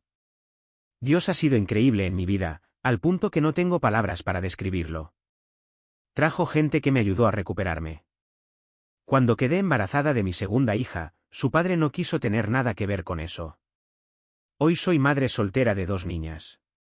Pero aún así me gradué de la universidad en mayo. Seguí pujando, embarazada todo el último semestre. Dios abrió caminos, me sostuvo y ahora estoy trabajando. En otoño volveré a obtener mi maestría. También estoy de vuelta en el baloncesto profesional y aquí se abren oportunidades. Vaya, Él está rescatando esa pasión, ese llamado. Como dice la Biblia, tus últimos días serán mayores que los primeros. Dios restaurará todo lo que el enemigo robó, como se lo comieron las langostas. Y Él se lo devolverá 10, 100 veces más. Jugué mi último año de baloncesto universitario en 2023. ¿Recuerdas cómo me expulsaron del equipo? Dios me dio una oportunidad más. Fue increíble. Él me lo está devolviendo todo, multiplicado. Y todavía no soy perfecto. Pero estoy aprendiendo que cada vez que caigo, es una nueva oportunidad para levantarme y dejar brillar la gracia de Dios. Por eso estoy aquí, compartiendo mi testimonio. Cuando vi tus vídeos, sentí una autenticidad que me conmovió profundamente. Ver a personas como usted y su esposo, y tantas otras que vienen aquí y se abren con tanta transparencia, me hizo darme cuenta de que mi historia todavía se está escribiendo, pero si no la comparto, no le haré justicia al hombre que me dijo, cuando tenía 12 años, él ya era anciano, que Dios me usaría para bendecir vidas en todo el mundo. Y pensé, voy a viajar, voy a contar mi historia, pero con la tecnología que tenemos hoy, puedo simplemente publicarla, ser obediente y hacérselo saber a la gente. Tengo 29 años y a veces pensamos que es hora, que ya no podemos más. ¿Cuántas jugadoras de baloncesto conoces que se conviertan en profesionales a los 30? No importa la edad que tenga cuando llegue, sé que llegaré, porque la pasión vuelve con todo. Juego 4 o 5 veces por semana. Estoy lidiando con una hernia abdominal, resultado de mi último embarazo. Entonces, si crees en la oración, guerrero, ora para que Dios restaure esto en mí, porque es algo que estoy trabajando para superar, para poder volver a ser el mejor jugador que puedo ser. Recientemente reactivé la página de mi ministerio. Me estoy dedicando a ser una mujer de Proverbios 31, una madre fuerte, perdonando a los padres de mis hijos y entendiendo que Dios es su Padre, y el mío también. Incluso si los padres biológicos no están ahí, Él me está enseñando cómo criarlos, cómo crecer, cómo ser una mejor hija, una mejor hermana, una mejor amiga. Al compartir esto, recuerdo lo maravilloso y perdonador que es Dios. Todos los días sé que alguien verá este vídeo y pensará, es demasiado tarde para mí, ya he ido demasiado lejos. Pero mientras despiertas y tienes aliento en tus pulmones, Dios te está dando una nueva oportunidad. No importa lo que hiciste anoche, esta mañana o hace 5 minutos. Puede que estés viendo esto ahora mismo, fumando, bebiendo, pero si clamas a Dios tal como eres, Él te encontrará. Porque Él nos llama tal como somos. Si pudiéramos transformarnos antes de acudir a Él, ¿por qué lo necesitaríamos? Él nos llama justo donde estamos. No escuches a quienes intentan alejarte de lo que Dios tiene para ti. Si clamas a Él desde el corazón, te lo aseguro, hay muchísimas historias. Si sigues el canal de Yuli, o de quien estés viendo, habrás visto personas que lo buscaron en medio de una crisis de metanfetamina, adictos al alcohol, en situaciones cercanas a la muerte. Él nos escucha a todos al mismo tiempo. Él es omnipresente. Él está aquí, ahora, en este momento. Y lo más increíble es que Él nunca nos abandona, nunca nos desampara. Él sabe cuántos mechones de cabello tenemos en la cabeza, conoce nuestros pensamientos incluso antes de que surjan y, sin embargo, nos habla de una manera que solo nosotros podemos entender. Esto me llena de alegría. Hoy tengo la suerte de estar rodeado de personas con ideas afines que buscan a Dios. Todos corremos tras Él, tras la perfección, aunque sabemos que no somos perfectos. Pero mientras busquemos su reino primero, como dice Mateo 6:33, todas las demás cosas nos serán añadidas. Él suplirá lo que nos falta, mientras estemos buscando. Y cuando miramos hacia adelante, imaginamos todas las bendiciones que Él tiene para nosotros, justicia, protección, fuerza para luchar contra el enemigo. Así como Jesús venció las tentaciones en el desierto con la palabra, nosotros también luchamos con ella. Porque recientemente, Yuli, he estado teniendo muchos sueños de guerra espiritual. Sueños de lujuria tratando de regresar, sensación de que algo o alguien me estaba tocando mientras dormía. Me despierto sintiendo como si alguien hubiera intentado poseerme. Y entonces empiezo a orar en el nombre de Jesús, porque es en su nombre donde encontramos la libertad. El otro día sentí que algo intentaba asfixiarme. El enemigo no quiere que compartamos nuestros testimonios, pero Dios dice que somos la palabra viva de nuestra propia historia. Ese es el nombre de mi ministerio, somos verdaderamente libres en Cristo Jesús. Estoy muy agradecido de estar aquí hoy. Gracias a todos por escuchar mi testimonio. Te amo y me conmueven tus historias.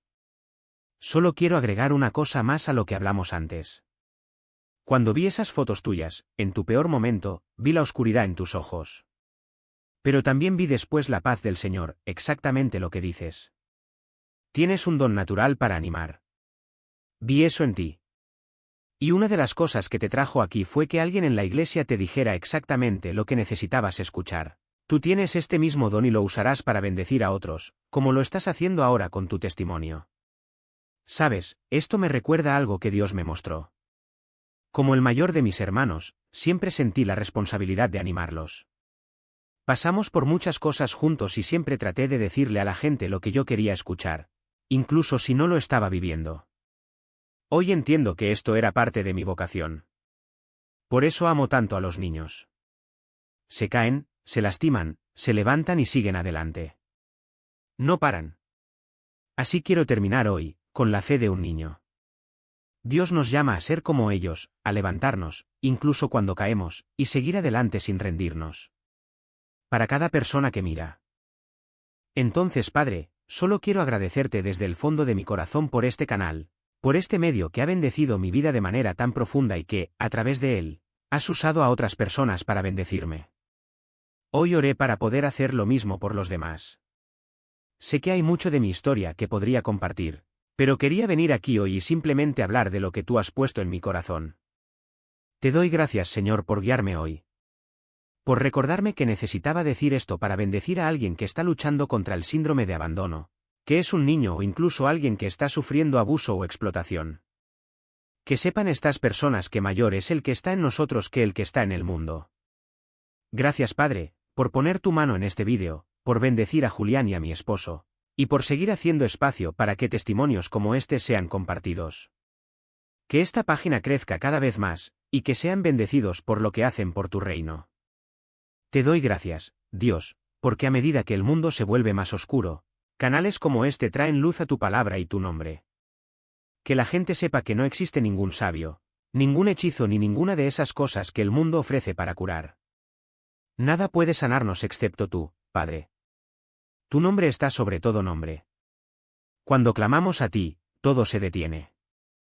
Hablaste con el mar y se quedó en silencio. Dijiste, cálmate y todo se calmó. Caminaste sobre las aguas y ellas te sustentaron.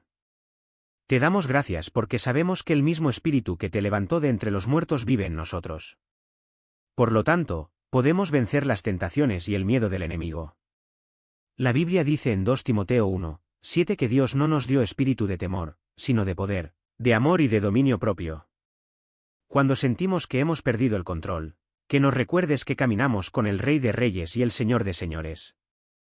Tú eres el Rey del universo, nuestro amigo, nuestro Padre, nuestro refugio. No importa si tenemos cónyuge o no, ningún amor en este mundo puede compararse al tuyo. Ningún cariño de madre, ningún cuidado de un padre, ninguna relación humana supera lo que tú nos ofreces cuando te entregamos nuestra vida. Así que oramos ahora para que la persona al otro lado de este vídeo te entregue su vida, en el nombre de Jesús. Que vidas sean sanadas y transformadas, no solo por tu palabra, sino por el testimonio de cada uno de nosotros. Todos tenemos una historia y te damos gracias porque estás poniendo tu mano sobre nuestras mentes y corazones, protegiéndonos de los caminos del pecado, porque la paga del pecado es muerte. Te pedimos que nos ayudes a vencer la muerte, tal como lo hiciste tú, para que el pecado no nos paralice ni nos ate. Dejemos que cualquier influencia del enemigo en nuestras vidas sea cortada ahora, en el nombre de Jesús. Que no tenga poder aquí, que no sea bienvenido en nuestros hogares, que quite las manos de nuestros hijos. Te damos gracias, Padre, porque aunque no hagas nada más por nosotros, ya has hecho suficiente. Pero seguimos pidiéndote, buscándote, confiando. Que esta oración sea un bálsamo para quienes la necesitan. Amén. Amén. Amén.